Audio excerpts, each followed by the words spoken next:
Imagine this.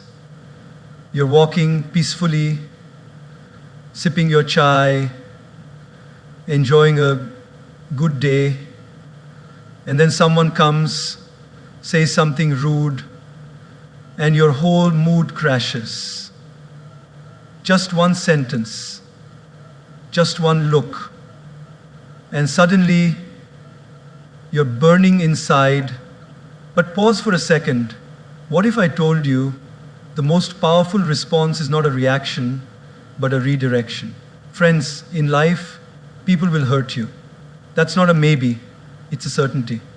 Some do it unintentionally, others, sadly, very intentionally. But how you respond will shape not just your relationships, but your character, your peace, and your future. We live in a world where everyone's racing to give a comeback. Someone shouts, we shout louder. Someone disrespects us, we plan revenge.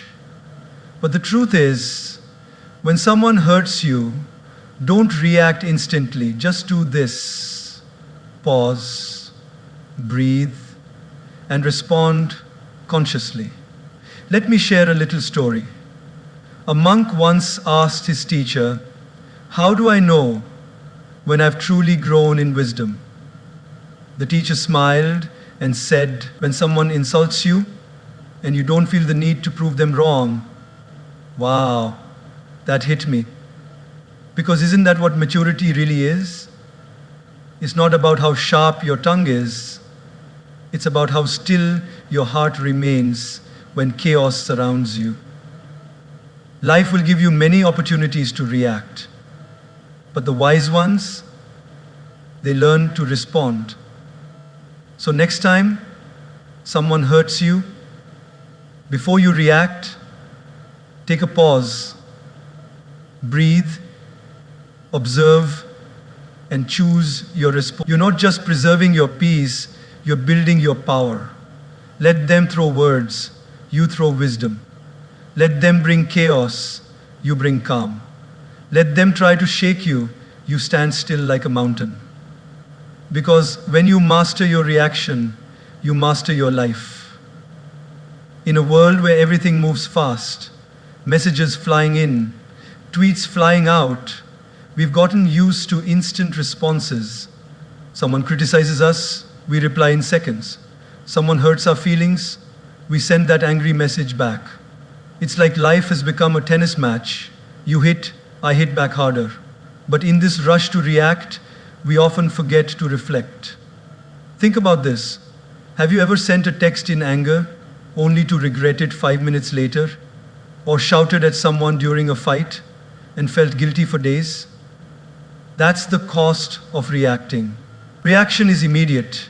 It's emotional, it's raw, but more often than that, it's reckless. Reflecting, on the other hand, is where wisdom lies. There's a story of a man who was walking in the forest and got bit by a snake. He screamed in pain, but instead of seeking help or treatment, he chased after the snake in anger, determined to punish it. He ran deeper and deeper into the forest, losing his way, getting more injured, more exhausted, until he collapsed. Now the question is, did the snake cause his downfall? Or was it his reaction to the snake? That's how many of us live. Someone says something to us, a rude comment, a sarcastic jab, or just a look, and we chase after the pain with our reaction. We carry it with us all day, sometimes all week. We go home and tell everyone how hurt we are. We post about it. We replay it in our mind like a movie stuck on loop. But what if instead we just paused and reflected? Imagine someone honks at you aggressively while driving. Now, one option is to scream back, speed up, and let road rage take over. But what does that lead to?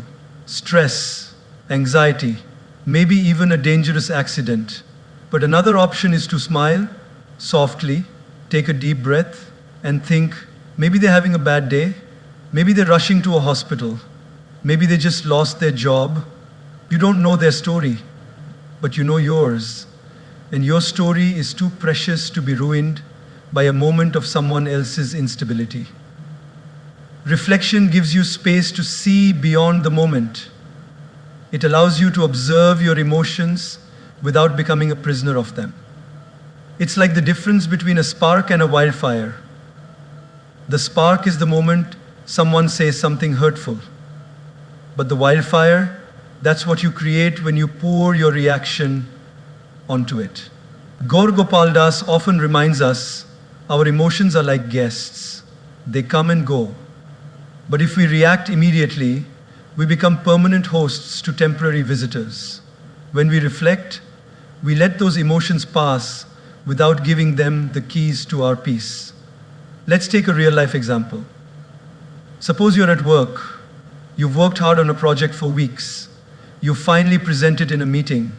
And instead of praise, your boss picks on small errors in front of everyone. Your face flushes, your ego burns, the urge to defend yourself kicks in. But in that moment, if you react, if you argue or walk out, you lose more than the argument. You lose trust, you lose your cool, and maybe even your credibility. But if you pause and reflect, something magical happens. You might realize your boss was under pressure, or that the feedback, though harsh, can help you improve. You might decide to have a calm conversation later, rather than create drama now. That's the power of reflection. It gives you control over the moment instead of being controlled by it. Children react, adults respond. The difference? Reflection. When someone hurts you, try this. Step away for a moment. Go for a walk. Write down what you're feeling. Talk to a friend you trust. Give yourself a few hours or even a day before responding. You'll be amazed how differently you see things once the emotional fog has cleared. Your dignity, your peace, your happiness, none of these should be sacrificed just because someone else lost control of their behavior. When you react, you mirror their behavior. But when you reflect, you rise above it. Every time you resist the urge to react, you're training your mind to operate from wisdom, not wounds. And this training, over time, makes you unshakable. So next time someone hurts you, don't reach for your phone, don't raise your voice, don't sharpen your tongue. Just take a breath, close your eyes, and reflect. Because true power lies not in how consciously you choose to,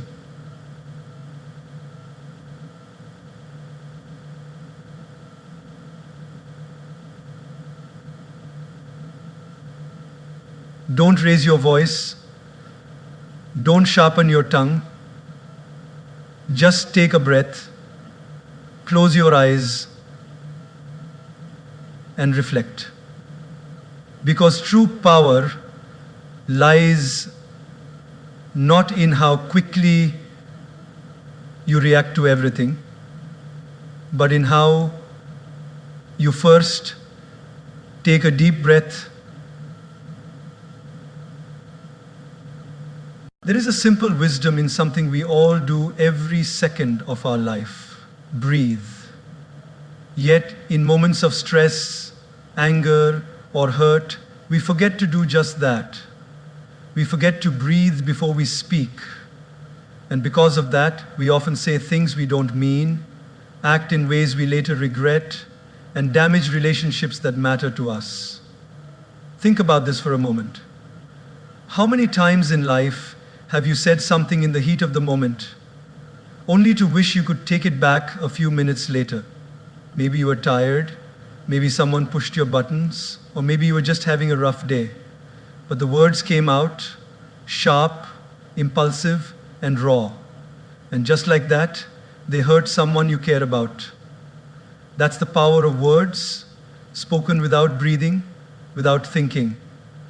Breathing before speaking is not just about inhaling air. It's about creating space between the trigger and the response. That one breath becomes the difference between reacting from emotion and responding with intention. There's a beautiful story often shared in spiritual circles. A man came to the Buddha, angry and frustrated. He insulted the Buddha with harsh words, trying to provoke a reaction. But the Buddha sat still, calm and silent. After some time, the man asked, "Why don't you respond?" The Buddha gently replied, "If someone offers you a gift and you do not accept it, to whom does the gift belong?" The man replied, "To the one who offered it." The Buddha smiled and said, "In the same way, I do not accept your anger. It remains with you." Now pause and reflect. How was the Buddha able to stay so calm? The answer lies in that silent gap, that pause, that breath, that moment of stillness gave him the clarity to not take on someone else's negativity. And we can do the same. Let's take an everyday example. Imagine you're in a team meeting. You share an idea you're proud of, something you've worked hard on, and a colleague dismisses it instantly, even ridicules it. You feel the sting of embarrassment, the flush of anger rising up your neck. Every cell in your body wants to snap back to prove them wrong. But instead, you take one deep breath. Just one. In through your nose, out through your mouth. In that moment, your heart slows. Your mind clears. And instead of reacting with anger, you respond with grace. Thank you for your feedback. Would love to hear more about your perspective. Just like that, you've transformed the energy in the room. You've led with wisdom, not ego. This one breath, this pause, becomes your superpower. You see, when we're emotionally charged, our brain operates from the amygdala, the fight or flight center. It's survival mode. That's why we lash out, shut down, or get defensive. But the moment we breathe consciously, we activate the prefrontal cortex, the rational part of the brain. Suddenly, we're not reacting from fear or anger, we're responding with thought and maturity. Gaur Gopal often says, if you can control your breath, you can control your life. And it's true. The breath is the bridge between your mind and your emotions. It's the invisible thread that ties your inner world to your outer actions. Let's take another example. Picture a parent who just got home after a long, exhausting day. The house is a mess, the kids are shouting, and one of them spills juice all over the floor. The parent is at the edge of snapping. But they stop. They close their eyes, take a deep breath, and count to 5. Suddenly, they see things differently. They see the laughter of their child, the innocence in the mistake, and instead of yelling, they kneel down, clean the mess, and turn it into a moment of connection. That breath saved the moment. That breath protected the relationship. So often, what we need is not more words, but more space between our words, more silence between our emotions, more breath between our impulses. When someone says something hurtful, before you reply, breathe. When life doesn't go your way, before you complain, breathe. That breath may seem small, even unnecessary, but in reality, it is everything. It gives you time to choose your tone. It gives you space to think. And most importantly, it gives you the power to stay in control of yourself. Words once spoken cannot be unsaid, but words delayed through breath can be transformed. And often, silence says more than speech ever could. So let breathing become your daily practice.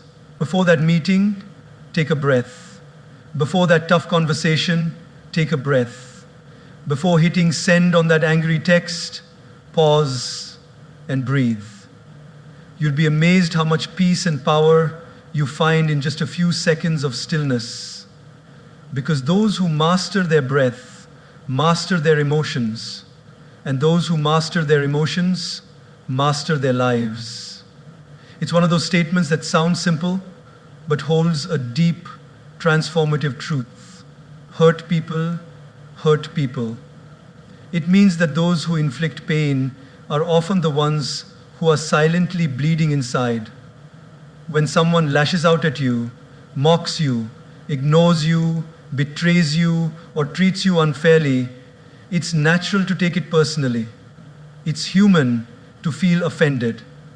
But the moment we look beyond their behavior and try to understand the pain behind their action, something changes in us.